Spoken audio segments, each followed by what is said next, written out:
my mouth and the meditations of our hearts be always acceptable in your sight, O Lord, our rock and our Redeemer. Amen. Please be seated.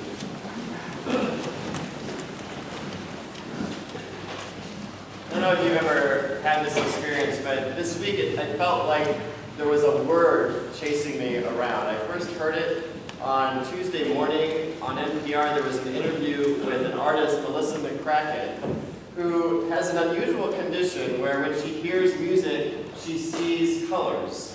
And so what she does is she listens to music and she paints what she sees. This condition is called synesthesia.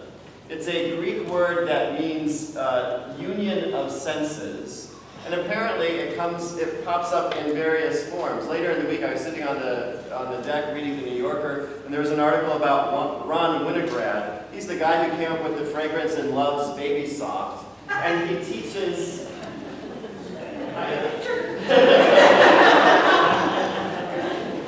and he teaches people who are wanting to get into the fragrance industry how to link up their sense of smell with colors. So that he'll have a class and he'll have them smell different things and he'll have them associate them with different colors as a means of training them to identify finer and finer gradations of fragrances. The most common form of synesthesia I read is when people who will see a number as a color. So that 3 might be blue, 9 might be brown.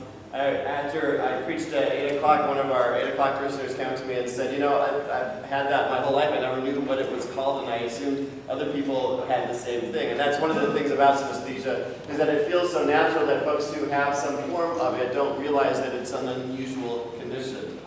Now, scientists who study the brain and study this condition theorize that actually most of us are born as infants with all of our senses kind of mixed up and connected together. But by the time we're about 1 year old, those senses have divided themselves, they've specialized, and so that our sense of sight is separate from our sense of smell, separate from our sense of hearing. But for a small percentage of the population, some of those connections are retained into adulthood. I got really fascinated by this, read everything I could find online about it. Some of it reminded me, frankly, of the experiences that my friends in high school were chasing with various substances. But I got to thinking about how overwhelming it could be if all of our senses were all mixed up. It sounded kind of interesting at first. If you imagine that every number that you saw brought up a different color, and that everything that you heard brought up a different sensation, everything that you smelled brought up something else, that it would be hard to get anything done in life. You'd just be kind of sitting there enjoying all the sensations. So there's probably some good evolutionary reason why we grow out of that phase after we are infants. I think that the day of Pentecost that Don just read about for us from the book of Acts was one of those experiences of sensory overload. The disciples and some of their friends are gathered in a room in Jerusalem. They're trying to figure out what's going to come next in their lives, what God is calling them to do next now that Jesus is gone. And suddenly they hear this mighty rush of wind. They can probably feel it on their faces. They see these tongues of flame descend and light on people's heads. They're not burnt, but they can feel the heat from those tongues of flame. And they can speak languages that they didn't realize that they knew, and they can hear everyone's language and understand it. It's a remarkable experience of God in a whole different way than the disciples are used to. They'd grown up hearing about God in the synagogue, hearing stories about God from what we call the Old Testament. They'd grown up saying prayers about God, the Psalms and other prayers. Then they'd had the experience of living and traveling and ministering with Jesus for 3 years. They'd had sort of a physical experience of walking around and meeting people with God in the flesh. And now, on the day of Pentecost, they have a whole different experience of God through the Holy Spirit. The Holy Spirit reaching out in a whole variety of ways, a whole variety of senses.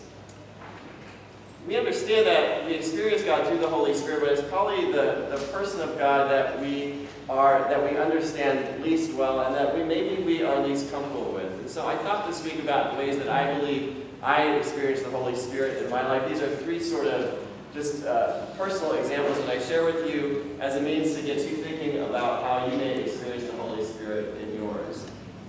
The first, yesterday I got to spend some time outside working in the garden, and at one point the light coming through the trees and the breeze coming up the hill and everything was just perfection, and I was jolted out for a moment or two from to-do lists, from worrying about anything at all, jolted out of my everyday existence to a state of just sheer gratitude for the miracle that is life, the miracle of creation, the miracle of being here in Central New York, the miracle of being here at St. Matthew's.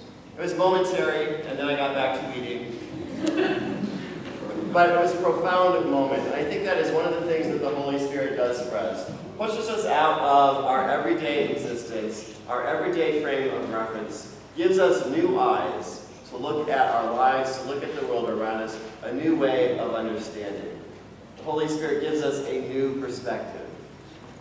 Second, I was struck, as I'm sure many of you were this week, by the many interviews of veterans from the D-Day invasion. I was struck by how similar they all were.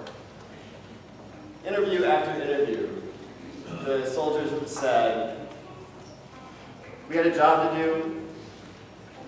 We didn't want to let anybody down. We didn't really remember being scared because everything was just overwhelming. They didn't really feel that they were heroes. If anyone was a hero, it was the folks who lost their lives on the beach. They had a sense of being part of something greater than themselves, having a role in something bigger than themselves. I remember my grandparents talking about growing up in the Depression and during the war, and all the things that they had to do without. Here that my grandmother wanted most in the world a pair of roller skates, which wasn't possible because all the metal had been given over to the wartime effort. And in spite of having to do without during those years, there was a sense that my grandparents gave me that if there was any way that they could go back to that time, they would. There was something about that time of having a purpose, of knowing that they were part of something bigger, of pulling together as a country that they felt that they were a part of. I think the Holy Spirit is behind that.